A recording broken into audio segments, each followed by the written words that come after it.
Hello दोस्तों, welcome to AMC classes. आज है 24 मई। तो 24 मई से रिलेटेड जितने भी करंट अफेयर हैं वो आज हम इस वीडियो में डिस्कस करेंगे। पर वीडियो स्टार्ट करने से पहले मेरी आप सबसे रिक्वेस्ट है कि अगर आपको मेरे वीडियो पसंद आते हैं तो आप मेरे चैनल को लाइक, शेयर और सब्सक्राइब जरूर करें। तो चलिए स्टार्ट करते हैं। फर्स्ट क्वेश्चन है, किस देश ने हाल ही में ओपन स्काईज संधि से अलग होने की घोषणा की है? तो किस देश ने की है? अमेरिका। अब इससे जुड़े कुछ फैक्ट हैं वो हम देखते क्या है। अमेरिका ने हाल ही में ओपन स्काई संधि से अलग होने की घोषणा की है। इसमें कितने देश शामिल थे? तो 35 देश। यह संधि क्या करती थी?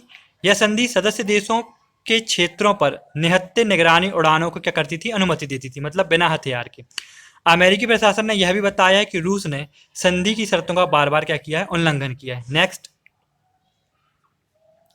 राष्ट्रमंडल दिवस किस दिन मनाया जाता है? तो आंसर है 24 मई। अब इससे जुड़े कुछ फैक्ट है वो हम देखते क्या है।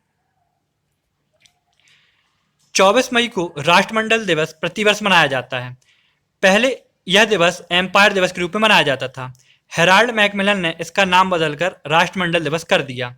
इंग्लैंड की महारानी ने 1901 में सबसे पहले राष्ट्रमंडल दिवस मनाने का क्या किया था? जिक्र किया था। महारानी के निधन के बाद 1902 से इसे प्रतिवर्ष राष्ट्रमंडल दिवस के रूप में मनाया जाता है। राष्ट्रमंडल समूह में वो देश आते हैं जो कभी न कभी ब्रिटेन शासन के अंतर्गत रहे हैं, मतलब क्या रहे हैं? उसके गुलाम रहे हैं। राष्ट्रमंडल खेल दिवस के दौरान लोगों को क्या किया जाता है? स्पोर्ट्स गेम के लिए क्या किया जाता है? जागरूक किया जाता है। नेक्स्ट, इंडियन स्टील एसोसिएशन के नवनियुक्त अध्यक्ष का नाम क्या है?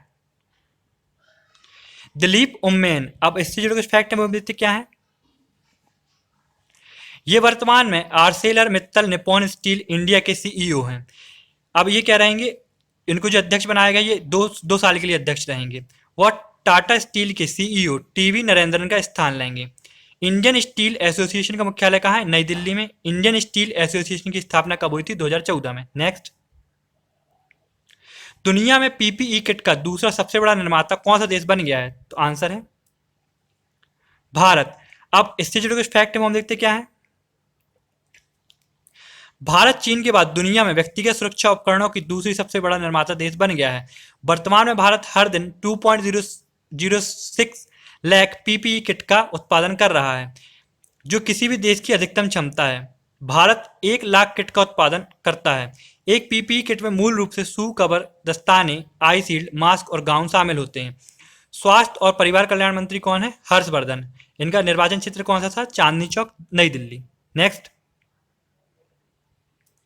एनटीपीसी लिमिटेड ने किसके साथ नवीकरणीय ऊर्जा व्यवसाय के लिए एक संयुक्त उद्यम कंपनी स्थापित करने के लिए समझौता ज्ञापन पर हस्ताक्षर किए हैं?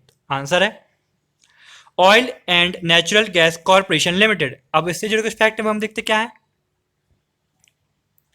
इस समझौते के अंतर्गत दोनों कंपनियां भारत सहित विदेशों में पवन और अन्य नवीकरणीय ऊर्जा परियोजना की स्थापना की संभावना को तलाश करेंगी। साथ ही वे स्थिरता, भंडारण, ई गतिशीलता और पर्यावरण, सामाजिक और शासन के अनुरूप परियोजनाओं के क्षेत्र में अवसरों की क्या करेंगी? तलाश करेंगी। नेक्स्ट, विश्वविद्यालय अनुदान आयोग यूजीसी ने विश्वविद्यालयों को क्रेडिट ट्रांसफर करने के लिए किस पोर्टल के ऑनलाइन पाठ्यक्रम का उपयोग करने की का क्या निर्देश दिया है? आंसर स्वयं। अब इससे जुड़े फैक्ट वो हम देखते क्या है। विश्वविद्यालय अनुदान आयोग ने हाल ही में विश्वविद्यालय और कॉलेजों को क्रेडिट ट्रांसफर करने के लिए मानव संसाधन और विकास मंत्रालय के स्वयं पोर्टल पर उपलब्ध व्यापक ओपन ऑनलाइन पाठ्यक्रम में से ओपन ऑनलाइन कोर्स का उपयोग करने का निर्देश दिया है। हालिया नियमों के अनुसार छात्र मेसिव ओपन ऑनलाइन कोर्स के लिए नामांकन कर सकते हैं और जुलाई 2020 से क्रेडिट प्राप्त कर सकते हैं। नेक्स्ट, सुकून कोविड-19 बीट द स्ट्रेस किस राज्य द्वारा शुरू की गई है? तो आंसर है जम्मू और कश्मीर। अब इससे जुड़े कुछ फैक्ट हम देखते क्या है। लॉकडाउन के मनोवैज्ञानिक प्रभाव के रूप में जागरूकता बढ़ाने और उन्हें दूर करने के लिए इस पहल की शुरुआत की गई है। इस पहल में एक कार्यक्रम का प्रसारण भी किया जाएगा जो हर मंगलवार को दूरदर्शन कासिर चैनल पर सुबह 9 बजे प्रकाशित किया जाएगा। कार्यक्रम के दौरान प्रख्यात डॉक्टर, वैज्ञानिक और मनोचिकित्सक मनोवैज्ञानिक स्वास्थ्य पर अपने ज्ञान को साझा करेंगे। नेक्स्ट, नासा अंतरिक्ष एजेंसी के वैज्ञानिकों ने किस महाद्वीप पर एंटीना की मदद से अंतरिक्ष में एक दूसरे ब्रह्मांड की खोज की है? तो आंसर है अंटार्कटिका महाद्वीप में। अब इससे जुड़े कुछ फैक्ट वो हम देखते क्या है। नासा अंतरिक्ष एजेंसी के वैज्ञानिकों ने अंटार्कटिका महाद्वीप पर एंटीना अनीता की मदद से अंतरिक्ष में एक दूसरे ब्रह्मांड की खोज की है।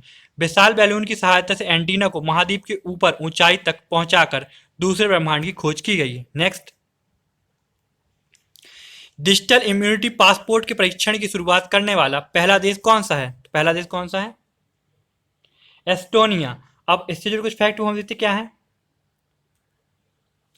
यह तकनीकी एक टीम द्वारा निर्मित की गई है जिसमें global tech startup transfer wise और वोल्ट के संस्थापक शामिल हैं। कार्यस्थलों पर लोगों की सुरक्षित वापसी में सहायता करने के लिए इसकी शुरुआत की गई है। एक डिजिटल इम्यूनिटी पासपोर्ट द्वारा एकत्र जानकारी से एक अस्थायी क्यूआर कोड का उपयोग करके प्रतिरक्षा स्थिति को साझा करने की अनुमति इसके द्वारा दी जाती है। नेक्स्ट, लोकसभा में कौन सा संशोधन विधेयक पारित किया गया? तो आंसर है खनिज कानून संशोधन विधेयक 2020। अब इससे जुड़े कुछ फैक्ट हमसे क्या है। लोकसभा ने खनिज कानून विधेयक 2020 पारित किया जिसका उद्देश्य कोयला खान अधिनियम 2015 के साथ खान और खनिज अधिनियम 1957 में संशोधन करना है। दोस्तों, इस वीडियो की पीडीएफ प्राप्त करने के लिए डिस्क्रिप्शन पर दी हुई लिंक पर क्लिक करें।